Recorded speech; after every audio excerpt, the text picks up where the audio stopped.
अब बात air India plane crash की। 12 जून को हुए इस हादसे की जांच चल रही है। इससे जुड़ी बातें रिस के सामने आ रही हैं। 17 जुलाई को 2 अखबारों ने जांच से जुड़ी कुछ बातें सामने रखी। अखबार है भारत का इंडियन एक्सप्रेस और अमेरिका का वॉल स्ट्रीट जर्नल।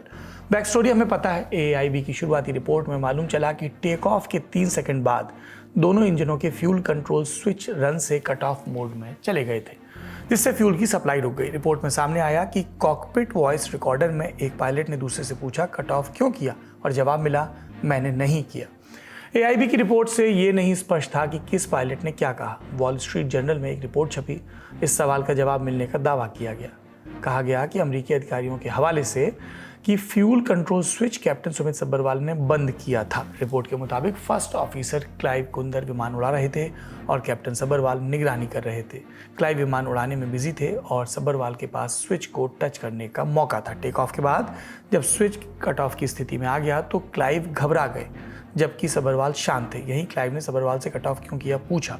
हालांकि ये स्पष्ट नहीं है कि ये गलती से हुआ या जानबूझकर, यानी इस रिपोर्ट से भी निशाने पर विमान चलाने वाले हाथ ही आए। ऐसे में प्रतिक्रियाएं आना लाजमी था। वहीं फेडरेशन ऑफ इंडियन पायलट्स यानी FIP ने वॉल स्ट्रीट जर्नल की रिपोर्ट के खिलाफ कानूनी कार्रवाई की धमकी दी। FIP के अध्यक्ष CS रंधावा ने कहा कि WSJ की रिपोर्ट पायलटों को बदनाम कर रही है। हम पायलटों पर निशाना साधने का कड़ा विरोध करते हैं। अब बात इंडियन एक्सप्रेस में छपी जांच से जुड़ी रिपोर्ट की।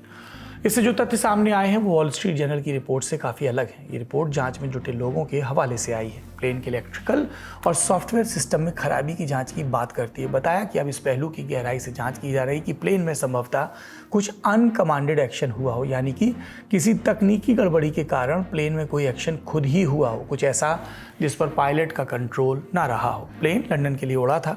उसके कुछ घंटे पहले दिल्ली से अहमदाबाद आया था। रिपोर्ट बताती है कि एक पायलट जिसने विमान को दिल्ली से अहमदाबाद तक उड़ाया था, उसने तकनीकी लॉग में स्टेबलाइजर पोजीशन ट्रांसड्यूसर की खराबी नोट की थी। स्टेबलाइजर पोजीशन ट्रांसड्यूसर एक सेंसर है जो विमान की पिच यानी नोज के ऊपर नीचे होने की गति को नियंत्रित करता है। साथ ही ये फ्लाइट कंट्रोल सिस्टम को इलेक्ट्रिकल सिग्नल के रूप में डेटा भेजता है ताकि ये सुनिश्चित किया जा सके कि पायलट जो इनपुट देता है विमान में उस पर सटीक प्रतिक्रिया हो। रिपोर्ट के मुताबिक इंजीनियर ने बोइंग के नियमों के अनुसार इसे ठीक कर दिया था।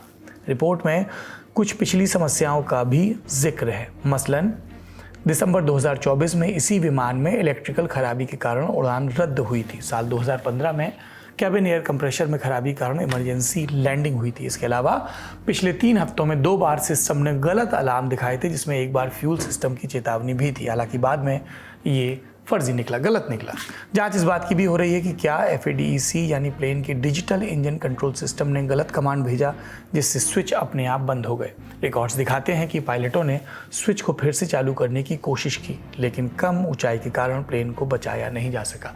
प्लेन के पिछले तकनीकी रिकॉर्ड्स की जाँच भी हो रही है ताकि ये पता लगाया जा सके कि क्या बार बार होने वाली इलेक्ट्रिकल और सॉफ्टवेयर खामियों ने हादसे को ट्रिगर किया।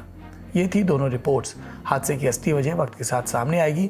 बस इतना याद रखें, वॉल स्ट्रीट एक अमरीकी अखबार है, प्रतिष्ठित अखबार है, लेकिन अमरीकी कंपनी के स्टेक्स बहुत हाई हैं और पायलट जो सफाई देने के लिए जिंदा नहीं हैं, उन पे इल्ज़ाम मढ़ना, जिनके पास हज़ारों घंटों का अनुभव है, एक आसान रास्ता है। अंग्रेज़ी में इसके लिए स्केपगोट शब्द इस्तेमाल किया जाता है।